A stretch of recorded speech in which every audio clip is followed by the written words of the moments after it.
gentlemen, I take you back to another time, another world, another land, to the story of Perseus, the great hero of ancient Greece, the man who conquered many monsters, who was very strong, but also very loving.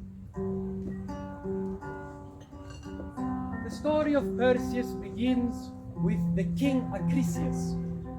King Acrisius was the king of Argos. Argos was a city-state in Greece. King Acrisius had a beautiful daughter named Danae. And so Acrisius loved his daughter very much. But Acrisius also wanted a son, because the son is the one who can take over the kingdom from him. But he never got a son.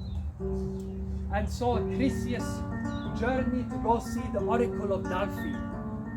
The oracle of Delphi was a wise prophet who could tell a man's future.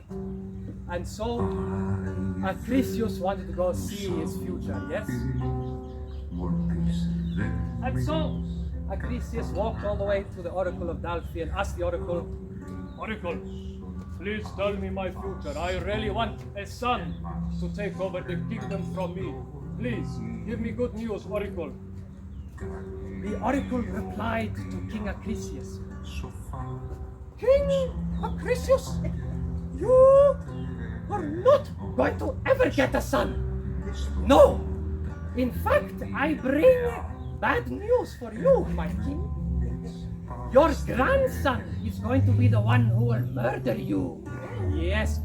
"No! I can't believe this, oracle. Bad news! No! No!" And so King Acrisius went back, scared of this new prophecy that his grandson will murder him.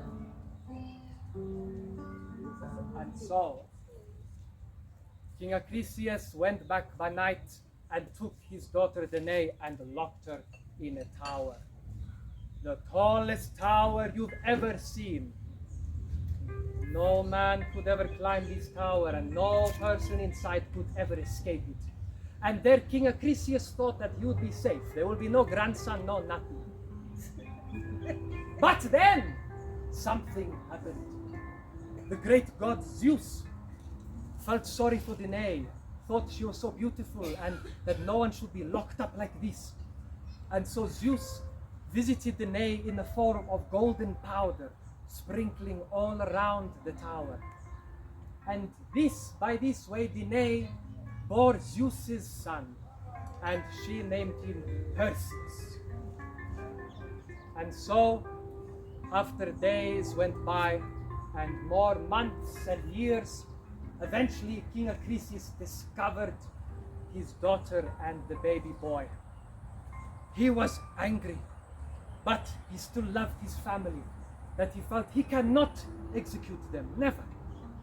So instead, he banished them far away, locking them in a chest, sending them out onto the ocean to go far and wide, never to be seen again.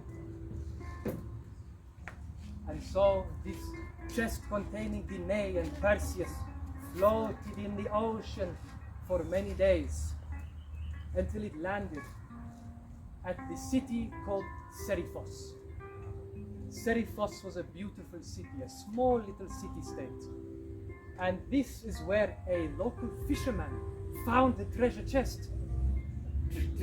"What have we got over here? Oh my goodness! There is a baby inside this treasure chest. I better take this baby boy and raise the baby as my own. Oh, and there's another lady here. Oh, yes, hello. My name is Danae. Nice to meet you, Danae. We can together raise this baby boy and teach him how to be good fisherman, yes." And so the local fishermen took Perseus and Danae and raised Perseus to become man. But little did all of us know that the brother of this fisherman was the king of Xiphos. And this king had an eye for Danae. Danae's beauty was magnificent, but Zeus fell for her, and now the king of Xiphos fell for her. He wanted to marry Danae, but always Perseus protected his mother Danae like a good son.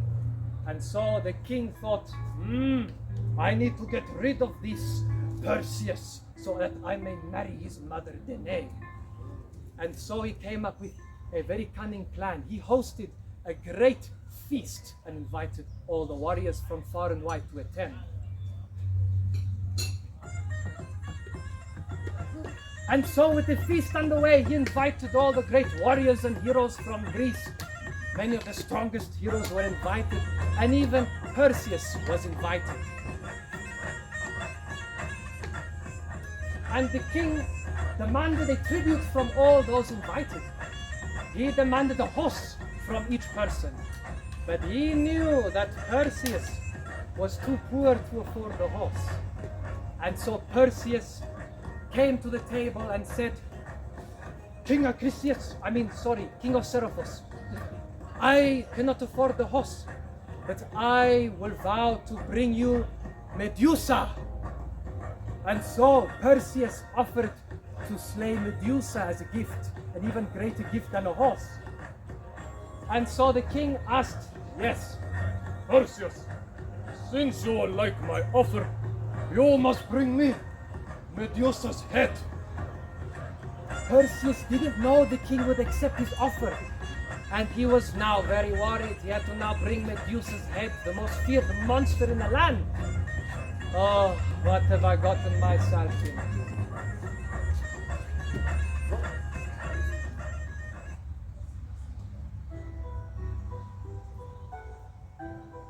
Now, before we continue our story, ladies and gentlemen, I must tell you about Medusa. Medusa, the great monster that would turn a man to stone if you look at her in the eyes. The monster with snakes for hair. But I tell you, my friends, Medusa never used to be like this. Medusa used to be the most beautiful lady in all the land. She had two sisters, and together these sisters were the most prettiest ladies you've ever seen. But Medusa didn't want this life. She wanted only to devote her existence to the great god Athena, the god of wisdom and war. So she went to the temple of Athena always and prayed to the god, and she wanted nothing but to be dedicated to her and be a great devoted priest of Athena. One day as Athena was walking down past the ocean, Poseidon, the great god of the ocean, saw Medusa, and Poseidon thought, most beautiful lady. And so Poseidon took Medusa into the temple of Athena and kissed her in there. Athena was mad. No one can ever kiss inside my sacred temple. But now, because Poseidon was Athena's uncle, she could not attack him. So she could only have no choice but to blame Medusa. So what she did to Medusa was she cursed her to be the most ugliest thing you've ever seen. Snakes for hair. Any man to look in her eyes will turn to stone. Medusa ran to the cave, and her sisters tried to help, but Athena cursed them as well.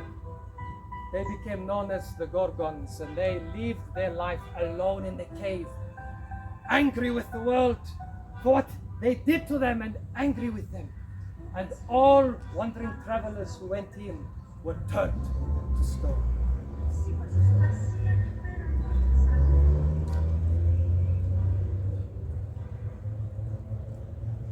But now, going back to Perseus, everybody. So Perseus now had the task to slay Medusa, to bring the head of the monster. Many of the gods were very happy to help the son of Zeus. Yes, please, I want to help. Yes, I want to help me. I want to help. And so, with Athena and Hermes rallying to Perseus' help. Thank you so much, Athena. Thank you so much, Hermes. Please, I need your help to defeat Medusa. We'll give you a beautiful shield, and Hermes will give you an indestructible sword. Wow, this shield is beautiful. Yes, it's polished so that you can see your own reflection in it. And so Perseus had the most magnificent shield. He could see his own reflection in, and the indestructible sword from Hermes. And so off he went And the gods told him to go find the Graii. The Graii were these old ladies, very wise. So Perseus set off to go see the Graii. Look at my lovely indestructible sword. With this sword I will bring down Medusa and bring the head to the king of Xiphos. Then I will be the hero. But let me go first find the Graii. And so Perseus wandered around and eventually he found the Graii.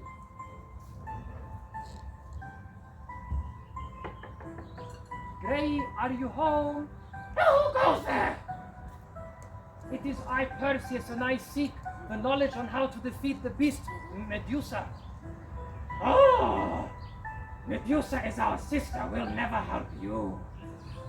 It turned out that the Graii were Medusa's sisters. But they all only shared one eye between the three of them, often interchanging. Oh, who's this at the gate? Give me the eye! It's Perseus! No, we mustn't help him. Yes, we must never help Perseus. Medusa's our family. We must not tell him the secret. Perseus knew their weakness, and so he grabbed the eye out of the Graii and said, "You will tell me where and how to defeat Medusa." And so the Graii, having their weakness found, told Perseus to go find. You want to know what they told him, yes? We'll find them next time. Thank you, ladies. No?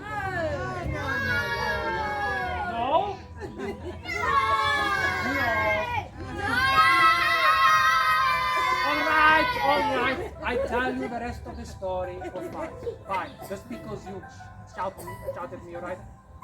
Okay, fine. The Graii told Perseus to go find the forest nymphs.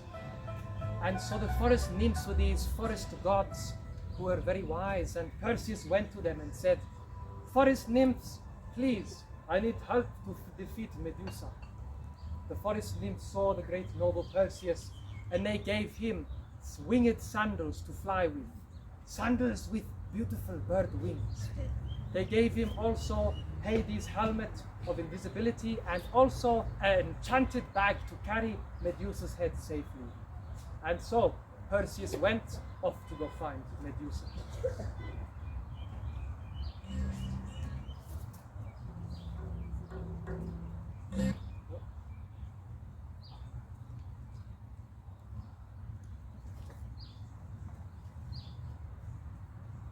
Perseus flew across over to North Africa to where Medusa lived. And as he flew with his shoes, where is Medusa? Ah, I see the cave over there. Let me go hunt Medusa.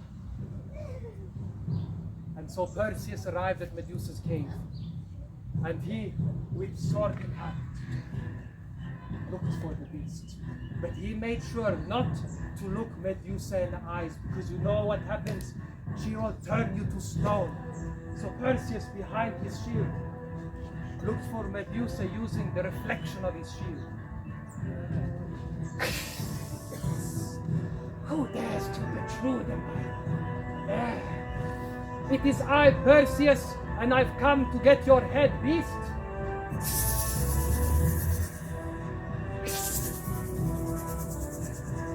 Come out now! Look me in the eyes, Perseus. No! I will never look you in the eyes, Medusa! And so he got a glimpse of Medusa behind him in the glimpse of his shield. And he turned around, closed eyes, and struck the beast! The beast was slain. Medusa's head was caught by Perseus! Ah, Perseus was now a hero. And out from Medusa came the beautiful horse Pegasus, a winged horse that could fly. And so Perseus mounted Pegasus and headed back to go deliver the great news. Medusa is dead.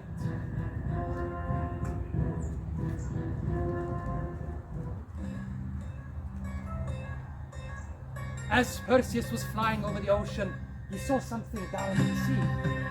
What is that? It was a lady tied to a rock in the middle of the ocean. Oh no! I have to go rescue her! Pegasus, come back to time, come on! Oopsie, I bumped my own head. Luckily I'm strong. Don't worry, I'm here to rescue you. And so Perseus cut the chains of the lady and rescued her. Now we go to great safety. Little did he know that this lady was a daughter of the Queen of Ethiopia. The Queen of Ethiopia thought that she was the most beautiful and fairest in all the land. And this angered Poseidon, the sea god. Nobody's more beautiful than him and his wives. So Poseidon sent the great sea monster Xiphos to go destroy the kingdom. And he sent it to go destroy them all. Help us, we're being attacked by a sea monster! The monster was mean, but suddenly, flying out of the distance, came Perseus. The Queen of Ethiopia had asked an oracle what to do, and the oracle had told her the only way to defeat the monster is to sacrifice your daughter, Andromeda. This is the lady Perseus had rescued. And so, Perseus flew in with Andromeda. What is the problem over here? Please help us, there's a monster attacking us, please! I will defeat the monster in exchange to marry Andromeda over here. And the queen said that was a good deal. So off Perseus went, sword in hand, to fight the monster! And as he flew, there's the monster. He struck it down. The monster was gone forever. And so, with Andromeda by his side, he flew away back to on Pegasus. The city cheered and cheered. Perseus, Perseus, you saved us all! Well done! And so, Perseus decided to return to his mother in 𝐶erephos. But he found out that the king had been hunting his mother to try and marry her. And so she was hiding from him. Yes. But so, sorry, future machine, bit softer. And so what happened was he flew into the kingdom of 𝐶erephos. There the king was with his men, and they were all armed and ready to fight Perseus. So Perseus knew a secret. He dropped his sword and pulled Medusa's head out of the crate, showing it to the king. The king's soldiers were all turned to stone. And the king looked at Medusa in the eye, his face of terror, forever frozen, forever immortalized in a statue. And so Perseus returned to his mother victorious, having saved her. The king, the horrible tyrannical king, was no more, thanks to Perseus' great warrior might. And so he and Andromeda wanted to go back to the old kingdom. Remember the kingdom with Acrisius, the king of Argos? He wanted to go all the way back to his grandfather. But before he went, he remembered something.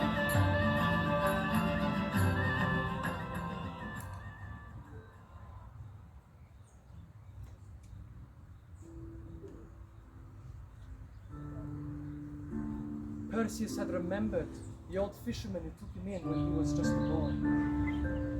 And so Perseus thought that I need to go visit this man one more time before I leave. And so he went to the old fisherman who was now a very old man. Perseus, is that you, my son? Yes, my father-in-law, it is me, Perseus. I come back from many adventures and yes, I've heard of all of your stories. My son, I'm so proud of you. You've done me so proud. Yes, and that's why I want to reward you for what you did to me when I was just a boy and make you the king of 𝐶erephos. Perseus, I cannot accept such an offer, please. You don't, it's the least I deserve. And you're such a hero. I don't deserve such. But Perseus insisted and made the old fisherman and raised him as a boy into the new king of 𝐶erephos. And so with Andromeda and Pegasus, they flew back to Argos.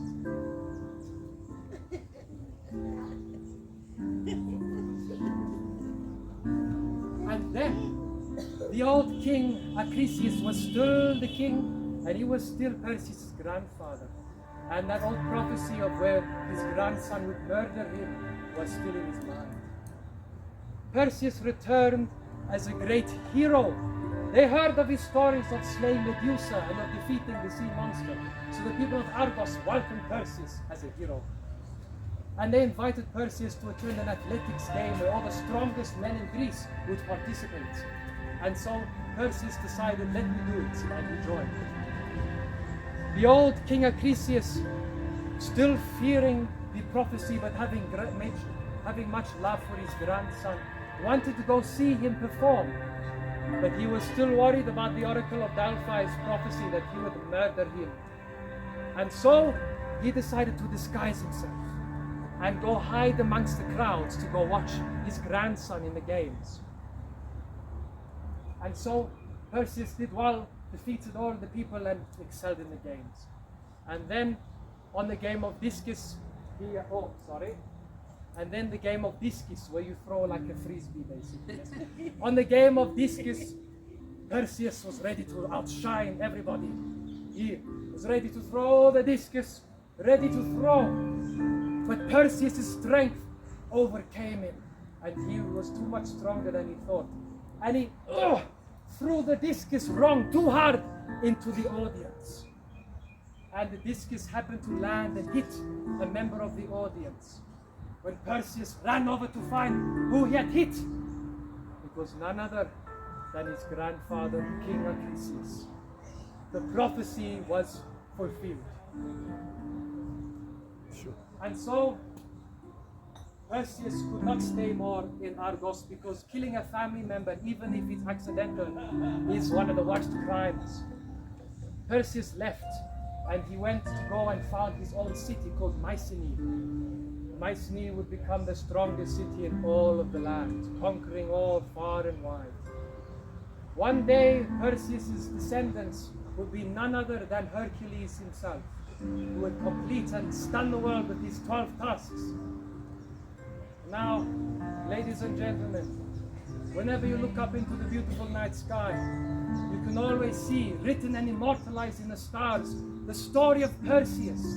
For you can see in the constellations, Perseus with his sword and Medusa's head. Next to him is Andromeda, his love. And under Andromeda is the great king. And so whenever, my friends, you look up at the sky, don't forget the great stories of Perseus. For it is a great story with many tales and lessons we can learn today. And that is it from me, my friends. That is the end of the story.